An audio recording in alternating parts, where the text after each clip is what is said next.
Assalamu alaikum and hello everyone. Today I, Afiya Intekhab is going to discuss a very gripping topic. Does split of Red Sea by Moses, Musa alayhi salam, have any scientific evidence? And as I have mentioned, this thought-provoking research has been conducted by Danish Azam sir. So let's start. The exodus of Israeli people, led by Musa alayhi salam, has been manifested by a scientific quest.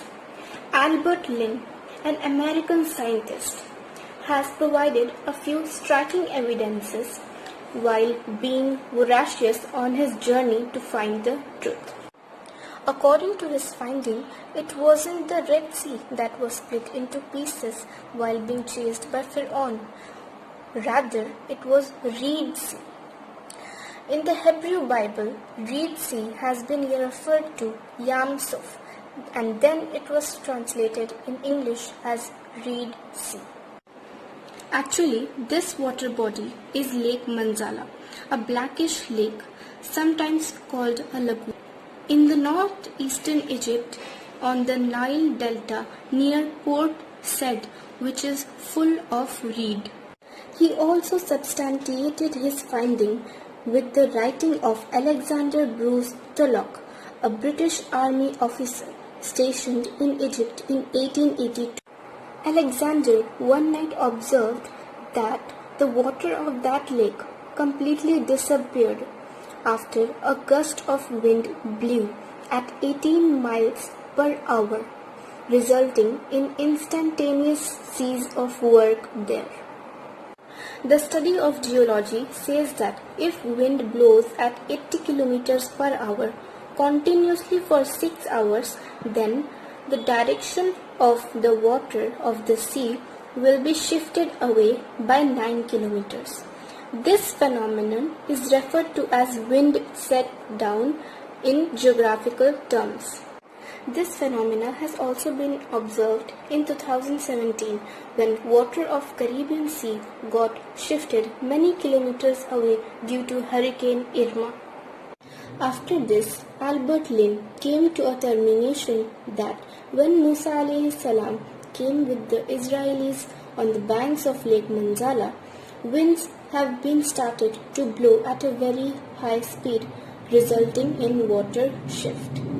He also tries to make connection between the volcanic eruption of Santorini Island located in the Mediterranean Sea and the water shift of Lake Manzala.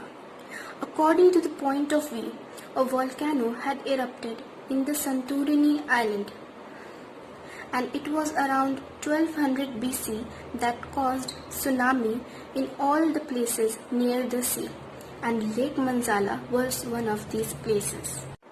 The wall inscriptions of the Karnak temple in Egypt also tells us the same tale, in which all the incidents have been depicted in pictorial form. Albert Lynn also used many various kinds of data such as magnetometer and bathymetry data to prove his findings. Now I will recite a verse from Surah Yunus which will tell us what had really occurred. وجاوزنا ببني إسرائيل البحر فأتبعهم فرعون وجنوده بغيا وأدوة حتى إذا أدركه الغرق قال آمنت أنه لا إله إلا الذي آمنت به بنو إسرائيل وأنا من المسلمين. And we brought the children of Israel across the sea, and thereupon Pharaoh and his hosts pursued them with vehement insolence and tyranny, until they were overwhelmed by the waters of the sea.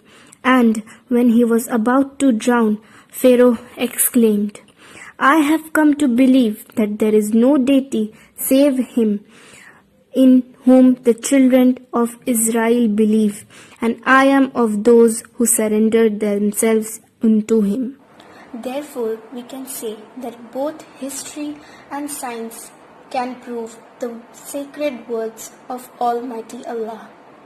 But more researches are needed to bring Quranic standpoint in the mainstream. I hope you all have understood the relations between Quran and science. Thank you.